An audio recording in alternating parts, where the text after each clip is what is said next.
Clinton at the center of brand new investigations, one targeting the sale of U.S. uranium reserves to Russia, the other digging into the FBI investigation of Clinton's email. Hello, everyone. I'm Dana Perino, and this is the Daily Briefing.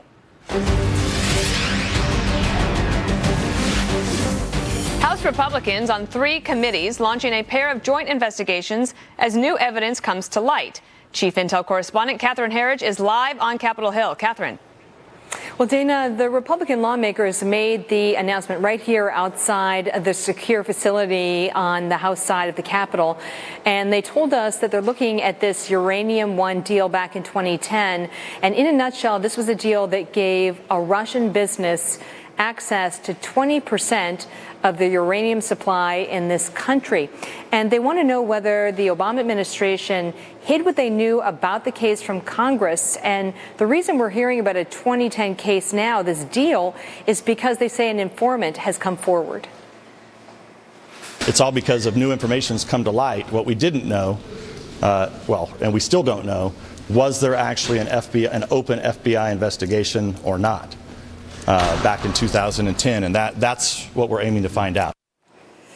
None of the lawmakers who are at the news conference this morning have spoken with this FBI informant, but the allegation is that they've got information, maybe even videos, that go to the idea that the Russians were trying to buy their way into this deal through Hillary Clinton, who was Secretary of State at the time, and the Clinton Foundation. This informant is under an NDA, a non-disclosure agreement, or a gag order, and the lawmaker said they're working with the Justice Department to try and get that lifted. For Hillary Clinton's part, she did an interview with C-SPAN Book TV yesterday, and she was asked about these allegations, and she said they're without merit. The closer the investigation about real Russian ties between Trump associates and real Russians, as we heard Jeff Sessions finally admit to in his testimony the other day, the more they want to just throw mud on the wall, and I'm their favorite target, me and, President Obama. I think it's important to note, Dana, that any deal of this magnitude has to go through several layers of sign-off, and in the previous administration, it took at least 8 or 9 senior officials to give it the okay back in 2010. So this was not simply Hillary Clinton as Secretary of State saying go ahead with the deal and just make it happen. That's just not what happened here. Yeah, it would have had to gone through the CFIUS process, the Committee on Foreign Investment in the United States, of which I'm a little bit familiar because of Dubai ports. And interestingly, we have Senator Barrasso already booked for this show, and he in 2010, 2015, and 2016 had sent letters about this very issue to the Obama administration and never heard back. So we'll talk to him about that as well. But the House is formally also opening an investigation into former FBI Director Comey. What is that all about? Okay, so House Oversight and House Judiciary announced today that they are opening an investigation into the former FBI Director James Comey. And there's several elements to this investigation that they're going to examine. One is, why was there disparate treatment of the Clinton campaign and the Trump campaign? For example, Director Comey made an announcement in the summer of 2016 about the Clinton email investigation, but he made no public announcement about the fact that the FBI also had a counterintelligence probe running on Trump campaign associates. They want to know more about the timeline. For example, why was Director Comey drafting this statement that would ultimately recommend against criminal charges with Clinton 2 months before the investigation was complete, and he'd even interviewed her. Now, the Democrats have responded to the opening of this investigation with a statement that reads in part, this new investigation is a massive diversion to distract from the lack of Republican oversight of the Trump administration and the national security threat that Russia poses. 10 months into the Trump administration, and House Republicans still have not held substantive oversight hearings on clear abuses by the president or by his top aides. So you see the divide, but the bottom line is that the Republicans control these committees, and they are launching an investigation into how the whole thing went down with the FBI director last year during the election, Dana. All right, Catherine, thanks so much. We'll keep in touch with you. Turning to the other big story in Washington, President Trump on Capitol Hill meeting with Republican senators on tax reform. As the public feud between the president and Senator Corker of Tennessee escalates in a serious way, Chief White House correspondent John Roberts joins me now. John, what do you know about that thing? Dana, good afternoon to you. Well, we understand there are some rumors on Capitol Hill that after the president gets through with this lunch and the meeting with Senator McConnell, that he may indeed come to the cameras and talk a little bit about the meeting.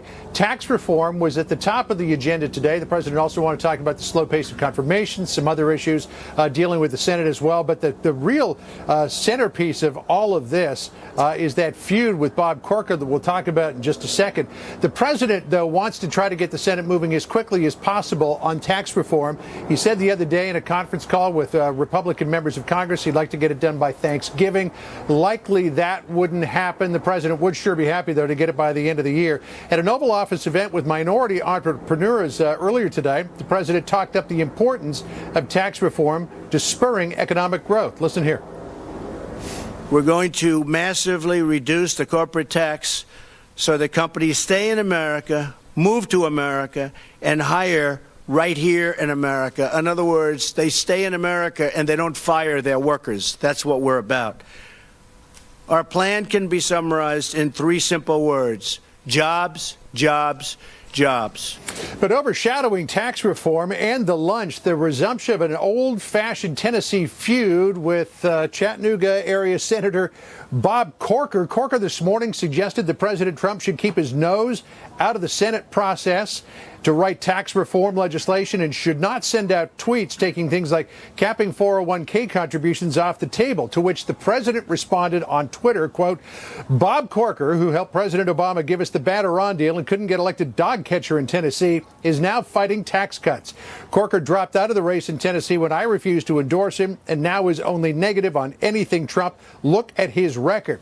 That led Corker to say a few choice words about the president to reporters in the halls of Capitol Hill. Corker saying that the president is debasing the nation. Listen here.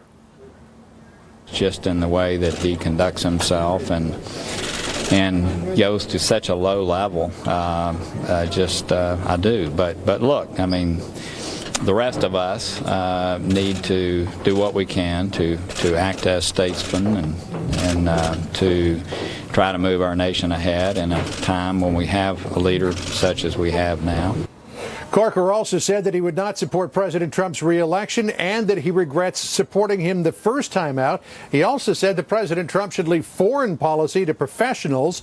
Never one, though, to leave the last word hanging out in the locker room. The president went back on Twitter to tweet, quote, Senator Corker is the incompetent head of the Foreign Relations Committee, and look how poorly the U.S. has done. He doesn't have a clue, as the entire world was laughing and taking advantage of us. People like little Bob Corker have set the U.S. way back. Now we move forward.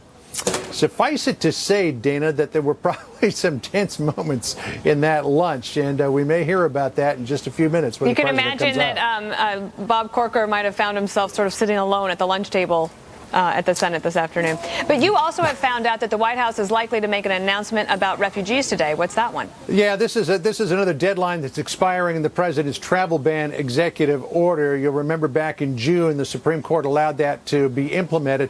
The 120-day ban on the admission of refugees into the United States expires today. So later on today, probably about 5, 6 o'clock, I'm told, the president will sign another executive order, which effectively cancels what's known as Section 6 of that executive order.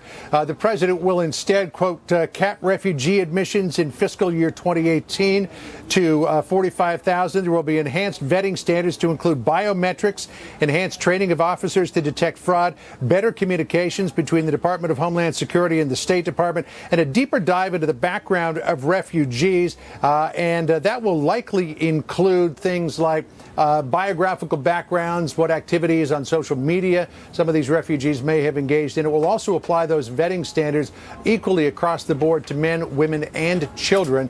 Right now, Dana, the vetting for men is a little more stringent than it is for women and children, so that will bring parity to all of that. All right, John Roberts at the White House, thank you so much. Thank you. Turning now back to our top story, 2 additional congressional committees launching their own investigations into an Obama-era deal that sold a company that was controlling 20% of America's uranium to a Russian government-owned firm. Joining me now is Bret Baier, anchor of Special Report. And just when you thought you could talk about tax reform, you're going to end up talking about Russia again. We're going to make you do it. What do you think about all this? Listen, the story itself really evolved in 2015, and Fox News was actually part of the original news rollout.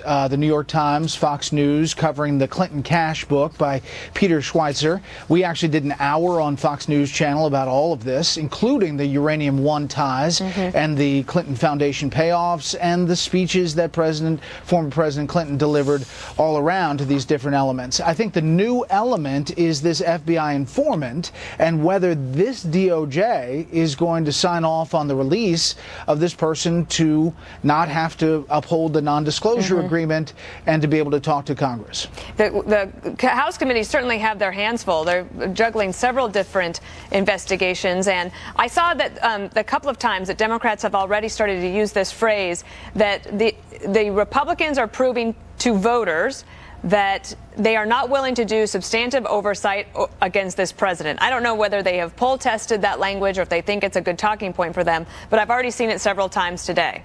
Yeah, and you're going to hear more of that. They'll point back that this is an investigation of the Clintons, essentially, and that these committees are going backwards. But it is relevant, especially if you have somebody who is being quieted from testifying in any connection to the Russians. And sometimes this opens other doors, as we've seen with Special Counsel Mueller, who's now reportedly looking into Tony Podesta, the Democratic lobbyist and person who is tied to Paul Manafort. I mean, it kind of opens a lot of doors that you don't know that were going to be open at the first place.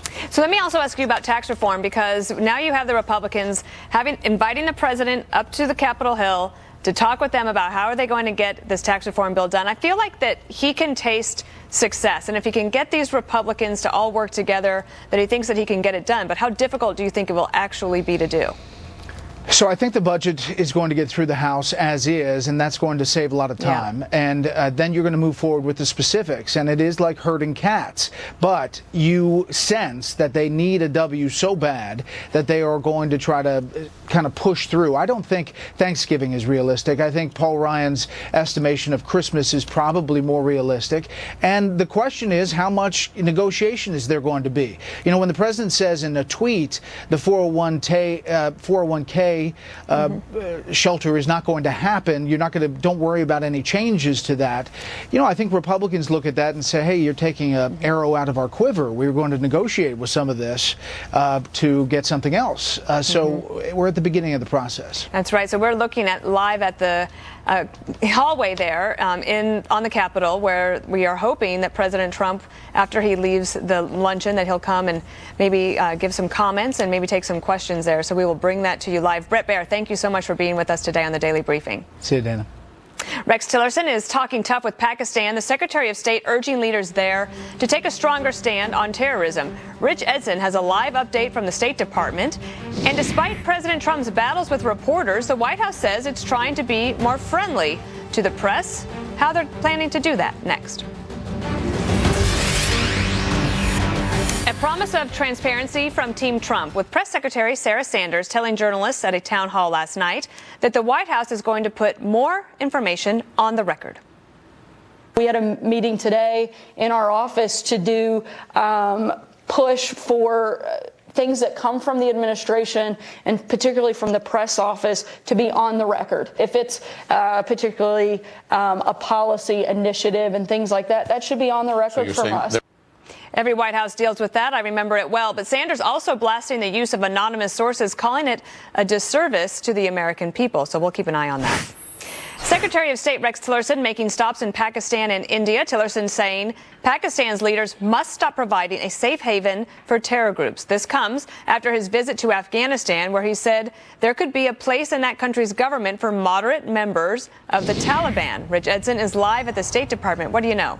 Yeah, good afternoon, Dana. And the United States and Pakistan are working through substantial differences. Secretary of State Rex Tillerson spending much of his day in Islamabad, meeting with senior government officials, those in the military and intelligence services there.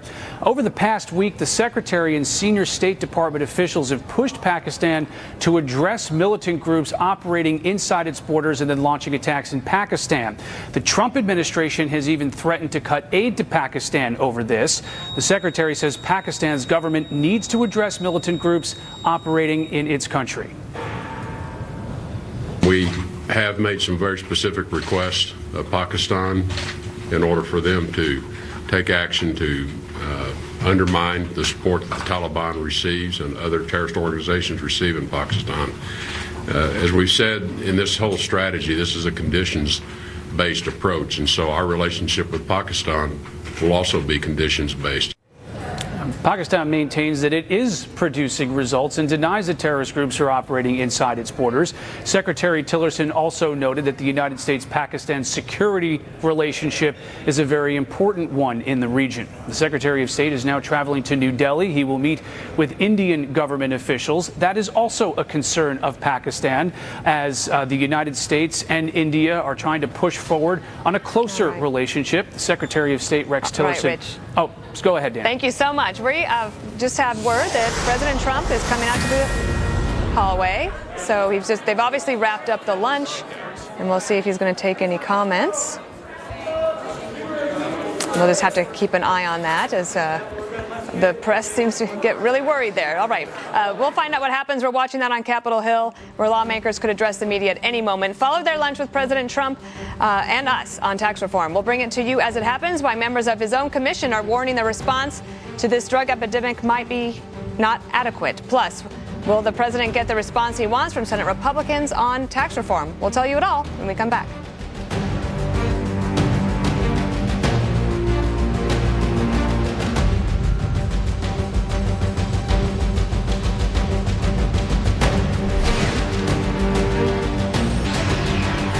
President Trump on Capitol Hill right now, pushing Senate Republicans to get tax reform across the finish line. Ohio Senator Rob Portman telling John Scott earlier on Happening Now that he would like to see a bipartisan agreement. I hope we do have some Democrat support. It'd be better for the country right now. It would also be better for the longevity of the tax code, for some sustainability in what we do. Compared to health care, I would say, we've been better both on process and substance in working together, bringing everybody in, including Democrats, letting them know what we're doing, being more transparent, having committee hearings. Today's policy panel, Michael Meehan is president and CEO of Squared Communications and former chief of staff for Senator Maria Cantwell. And Matt Schlapp is chairman of the American Conservative Union, amongst many other things that both gentlemen have done in their careers. Michael, if I could start with you, do you think there's a chance that the Democrats could come along, especially if they add some sort of millionaire's tax to it? Oh, for sure there's a chance. I mean, there's so many things that happen in a once-in-a-generation tax code change. It's been 31 years. But the things that are concerned about the proposals around the table now is it blows out the deficit. There's no way to pay for half of the stuff. And there are some things that are very unattractive to people who are trying to save for retirement, like the 401k rollback stuff. So clearly there's room to negotiate, but they got to bring people to the table and allow them to negotiate. So we don't know exactly what happened in that luncheon yet, Matt, where apparently the cat's got their tongue. Nobody's talking as they leave that luncheon, so maybe they're all on the same page for at least the next hour or so. What do you make of how they're looking right now? Did you see momentum, or are you worried about some roadblocks ahead? Yeah, I'm definitely worried. It's been a long year where Congress has not gotten many of the big things accomplished, and I think failure to get a tax plan through would be a huge mistake. I think every Republican ought to be voting for this for sure, and I think smart Democrats from reddish states would be smart to take a very hard look and vote for this as well. I think it meant a lot that the president went to the Hill. Dana, you understand this. That is a sign of respect across Pennsylvania Avenue to come to them. Actually, Matt, we have Mitch McConnell at the podium. Stay with us. Mitch McConnell. Well, good afternoon, everyone. As you know, we had the president at lunch today, and he went over all of the items that the administration's been working on, much of which I agree with him, the administration hadn't gotten nearly enough credit for, but I would highlight several things that I think will be front and center going down the end of this session. Obviously, tax reform, we're hopeful the House will tomorrow pass a budget that will open the door to begin the process of tax reform in the Ways and Means and Finance committees. We're going to be confirming a number of judges, beginning with a couple of district judges that I filed cloture on yesterday. And the president also talked about his upcoming announcement on opioids. You know, we have a national epidemic of historic proportions. And the administration is correctly seized on this issue as something that's important to the American people. We need to get a handle on this as best we can, and the President will be talking about that. Excuse me. And the President will be talking about that later in the week. Well, as the leader mentioned, one of the big points that the President wanted to cover today is what we can do to help ordinary Americans, middle-income families, improve their economic standing. And that's really what the focus of tax reform is all about. A lot of middle-income families have had a very tough time during the past few years. And if you're trying to save for your kids' college education or put aside some money for retirement or save for a rainy day, it's gotten harder and harder for average American families to be able to do that. So that's why we're focused on tax reform. We're on tax reform because we think it's unacceptable that half of the families in this country say they're living paycheck to paycheck, and that a third of the families in this country are literally one break job away from financial ruin.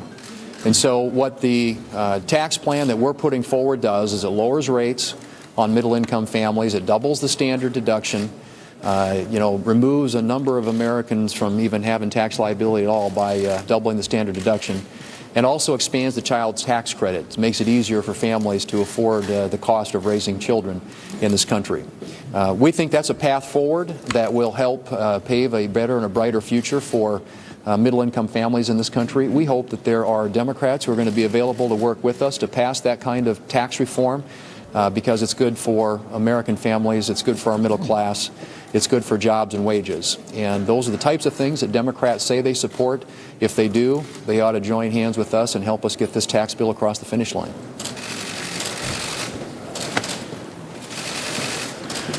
Well, I'm very happy that the President accepted our invitation to join us today for lunch. I thought it was a very productive meeting, an active discussion focused on the things that we've been elected to do, which is to help lower the taxes of the American people. The President, I think, was very strong and very focused on that, on giving people a raise by cutting their taxes. This is going to be the first time in a generation that has occurred. We have taken the first step in the Senate by passing a budget. That has been done.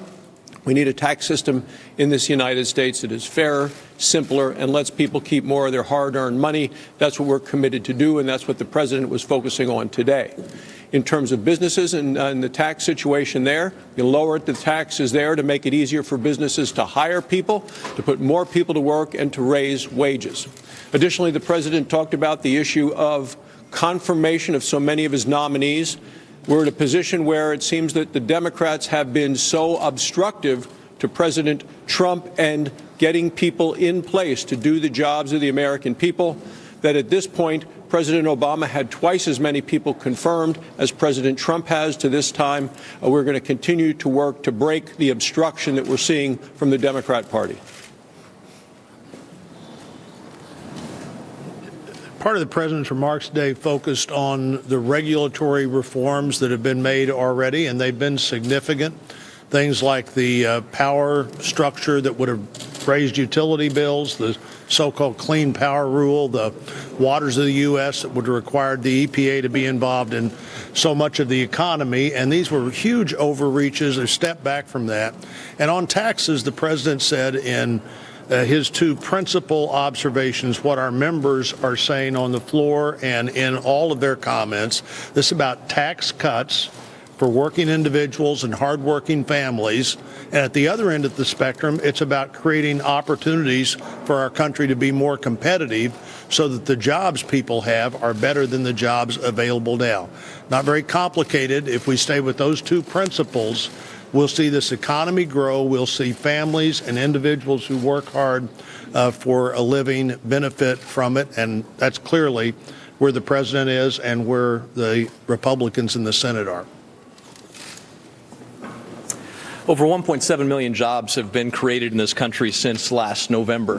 That's what the President talked about, and I think we witnessed great enthusiasm for tax relief to American families to help make sure that people are able to keep more of their own dollars in their own pockets. 25% of the people in this country don't have emergency access to $100. Economists like Kevin Hassett have talked about the fact that tax reform, the work that we are doing, would give $4,000 in new average income to the average middle-class family in this country. This weekend, for the first time in 25 years, we witnessed a shutout of the Denver Broncos. But it's been longer than that since this country witnessed tax reform, 31 years ago. In 1986, Top Gun was the #1 movie at the box office. In 1986, Mitch McConnell was rocking out to Walk Like an Egyptian. In 1986, IBM unveiled its very first laptop, the PC convertible, that weighed 13 pounds. And we're still dealing with that 1986 tax code today. We can do better. We can put money in the American people's pockets. We can grow this economy. Leader McConnell. This morning, Senator Porter said the president had great difficulty with the truth. Do you agree with that assessment? And two, are you concerned this dispute could undercut your efforts on tax reform? Yeah, look, I don't have any observation about that. We're here to try to accomplish things for the American people. We're all on the same page on the issues that I've mentioned, and of course, front and center is comprehensive tax reform, as my colleagues have described. Try to get the country going again and growing again. And that's what we're going to work on. Leader McConnell, yeah. when the president arrived, there was conservatives here through something. You were part of the pledge. Did this scare you? Did you and the president talk about it? Was there some concern there about what's happening, someone getting in here improperly or potentially abusing it for Democrats? You guys were hollering so loud, frankly, I didn't even notice it. We didn't comment on it. We just walked on into my office. Did the president, he didn't say any more about it after the meeting? Leader, how are you going to unite your party behind tax reform when the president and top Republicans continue to have these fights? Do these fights hurt your agenda? If there's anything all Republicans think are important to the country and to our party, it's comprehensive tax reform. The issue itself brings about great unity among our members. And so we're concentrating on the agenda that we have for the American people. The president shares that agenda, is going to do a good job, I think, promoting that agenda, and we intend to achieve what we set out to achieve before the end of the year. Bob Corker, George Bush, these are not backbenchers. At what point do you have an obligation as a leader of this party to weigh in on these very serious criticisms of the president? What I have an obligation to do is to try to achieve the greatest cohesion I can among 52 Republicans to try to achieve for the American people the agenda that we set out to achieve.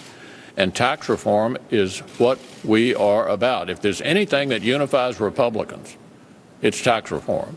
We've been looking for the opportunity to do this literally for years. We now have a president who will sign it, who believes in what we're trying to do, and we're going to concentrate on what our agenda is and not any of these other distractions that you all may be interested in. But, Mr. Leader, what is driving the day today? Think about it. What is driving the news today? The president's feud with Senator Corker. He's feuded with you. I'll give you the whole list if you'd like to redeem. Blake, Keller. Look, I don't know how many times I have to say the same thing. There's a lot of noise out there. We have a First Amendment in this country. Everybody gets to express themselves. But what we're concentrating on is the agenda the American people need. I think there's great cohesion among Republicans of all persuasions to achieve this goal before the end of the year. Thanks a lot. All right, that is Senator Mitch McConnell wrapping up his brief press conference there. Let's bring back our policy panel, Mike Meehan and Matt Schlapp.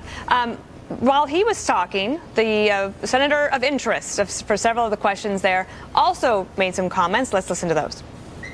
I normally don't on policy, but you ought to talk to other people. With all that's been said and done today, you probably get whatever I would say about it might be, slanted off in a direction. Let me ask you a more policy-specific question then. Yeah. Do you think the president's appearance here today will be helpful in passing tax reform?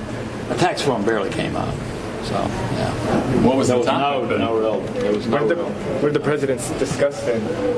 Well, really talking to other senators. Y'all giving me so much time today. I appreciate that so much. Have a call. Nothing on health care? Cameras at your office. Okay, Matt, so the press is very interested in the process story, and I think they missed a real opportunity to press Mitch McConnell on some of these potential roadblocks, on some of these specific things, because conservatives have long considered that the growth of the government is a problem, that you've got to figure out how to pay for these things. But the way things look right now, it's like they're basically abandoning some of those principles. But I think you have a good point where you talk about the cuts will actually get you to the growth that you need to deal with that. Have the economics changed?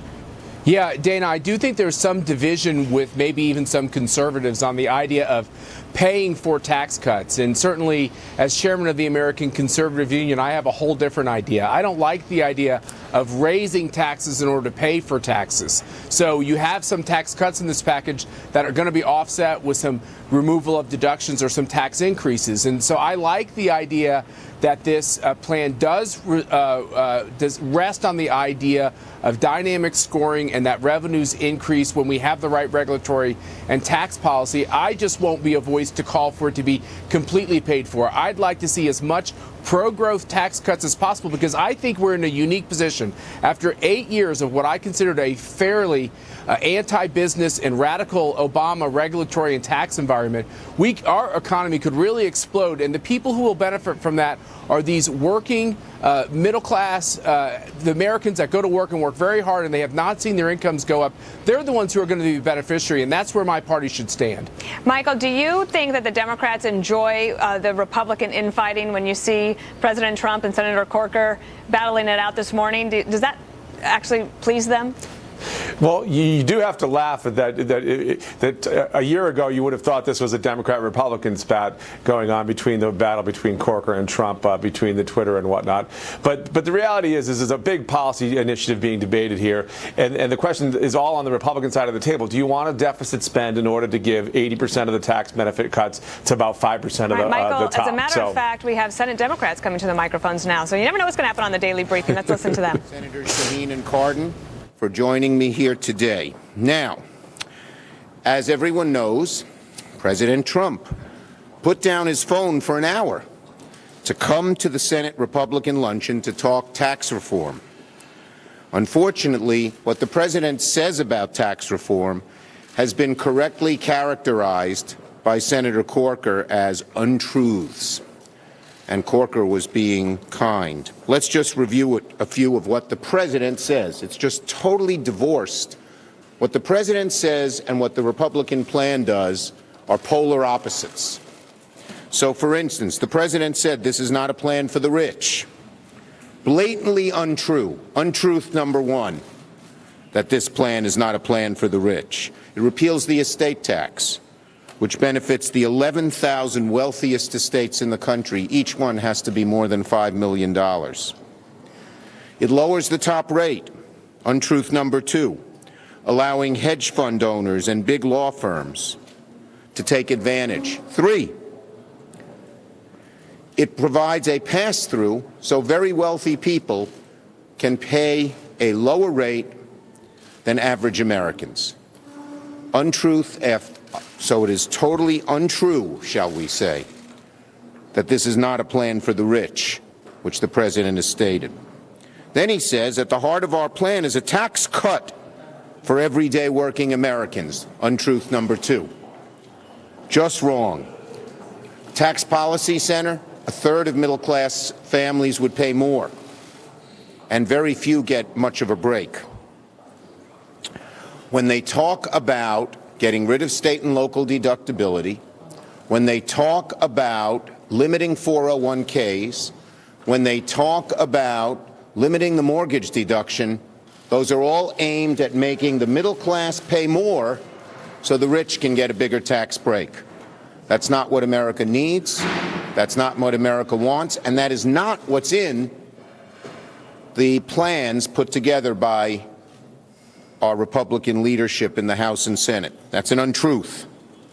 And then the president claims this will not increase, this will lower the deficit. Untruth number three. Absurd. No one believes that this will lower the deficit, and the Washington Post fact checker called this claim a fantasy. No one believes it. So it's untruth after untruth after untruth, as Bob Corker put it, when the president talks about the Republican tax plan.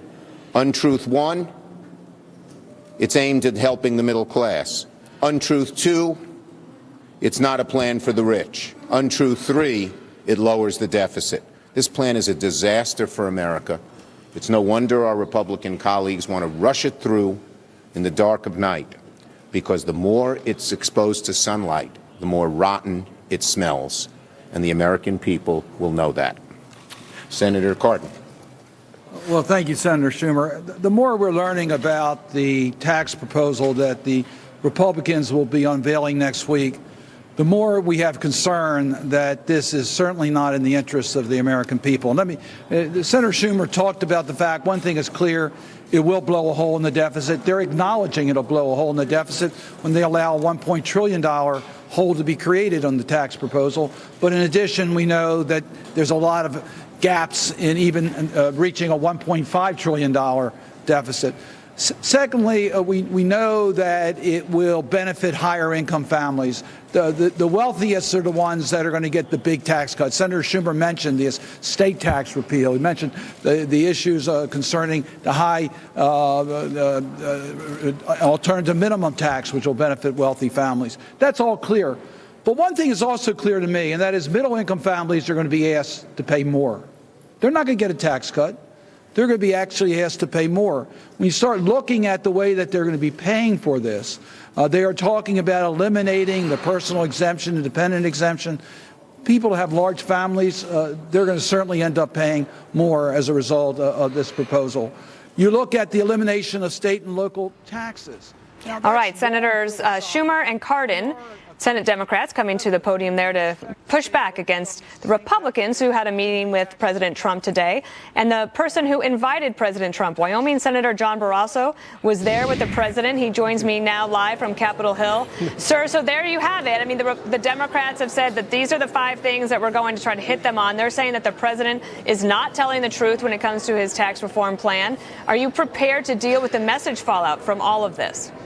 It seemed to me, listening to those Democrats, that they're making it up as they go along. We had a very productive meeting with the president. I'm glad he accepted my invitation to come. He's talking about things that American families are concerned about, which is keeping more of their hard-earned money. And to me, that's what tax reduction and tax relief and tax cuts are all about. That's the president's focus. It's where we are united. We've taken the first step by passing a budget, and now next week we'll be releasing a tax plan. The Democrats haven't seen it.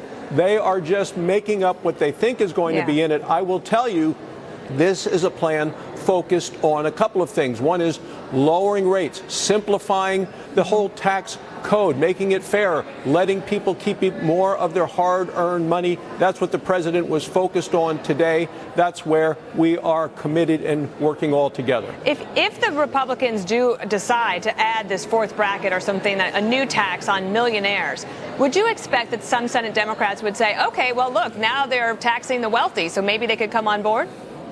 The Democrats seem to use their same talking points no matter what we propose. That's why we're focused on letting people keep more of their hard-earned money, lowering tax rates for the American people, tax cuts for the American people. That helps them with more money in their pocket, and it also helps businesses who can hire more people. As President Trump pointed out to us today at lunch, there have been 1.7 million American jobs created since Election Day of 2016. There is a level of growth and optimism. Dana, we're sure seeing it in Wyoming. The president talked about that. He talked about energy dominance, which is a big thing for us at home in Wyoming, and he talked about trade, specifically beef.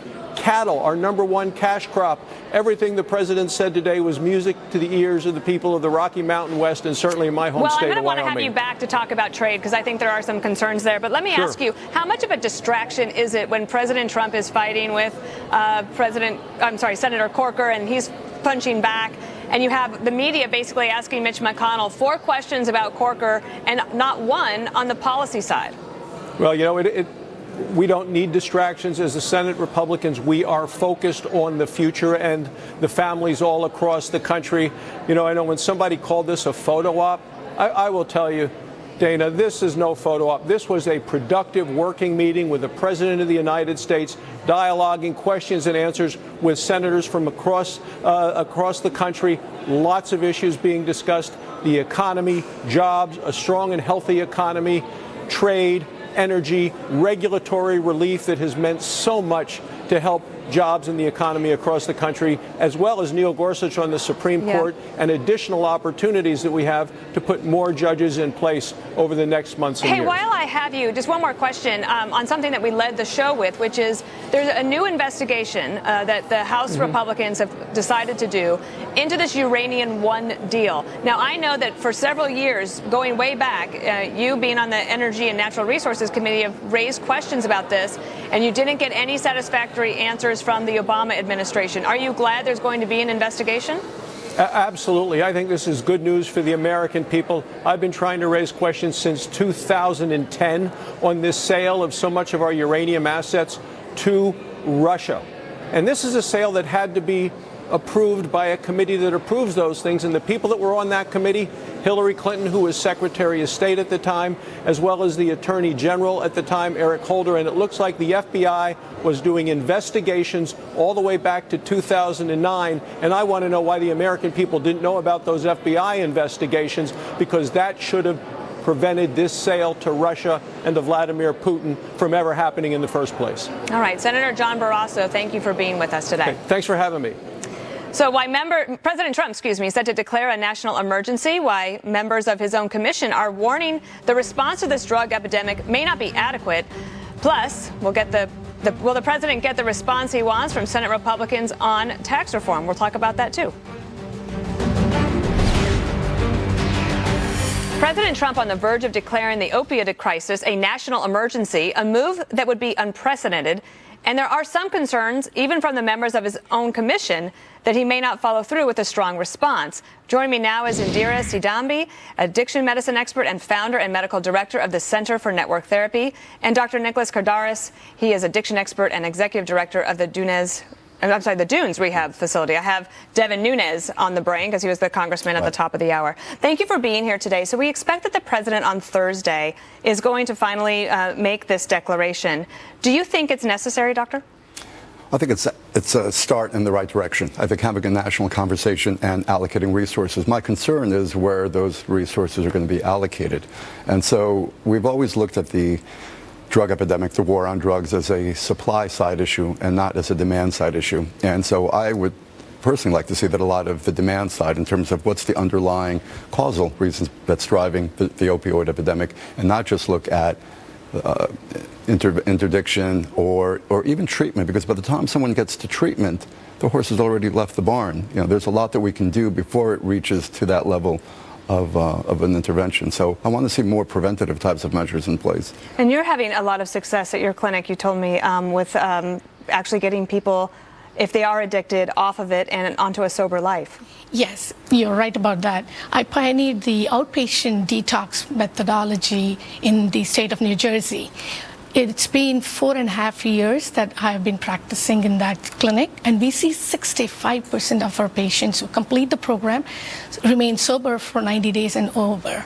And it's a beautiful success, and they're able to go back and integrate into the community, get back into workforce. But are you concerned that more regulations, more laws would actually hurt them or recovery efforts? Absolutely, absolutely, because if you look at 4 out of 5 violation of drug laws are due to possession, not due to sales or manufacture. Having said that, these patients who are seeking treatment, they successfully complete the treatment and remain sober, but then they are unable to go back into workforce because the charges that they incurred while they were actively using, come back to really bite them, and that has been putting a stop in their progress. That means it's the trigger for them to go back to using drugs. But isn't it difficult then for doctors who, you want to help your patients deal with pain? And so if a person is telling you that they are in pain and you want to try to help them, do you have other options in addition to these medicines and trying to deal with the actual problem? So the problem is that pain is one of the few self-reported illnesses. And other illnesses, a doctor can diagnose something using various quantitative measures. But with pain, it's client self-report. And so the problem that you have now is you have clients who, and I think we also need to sort of factor in the mental health aspect here. So you have a lot of clients, because the one research study that just came out from the University of Michigan and Dartmouth Medical School, over half of opioid clients have also anxiety and depression. That's a big driver to the opioid epidemic. So someone who has anxiety and depression is more likely to be a self-reporter of more pain. They have an amplified sense of their discomfort, of their distress. Oh. So this drug-seeking behavior, potentially drug-seeking behavior, without any sense of control. I'm not talking about necessarily criminalizing the issue. Of course, I'm a treatment provider. We believe in treatment. But when you have a town like West Virginia, that is the #1 state in the union where people are dying. They have the #1 overdose rate.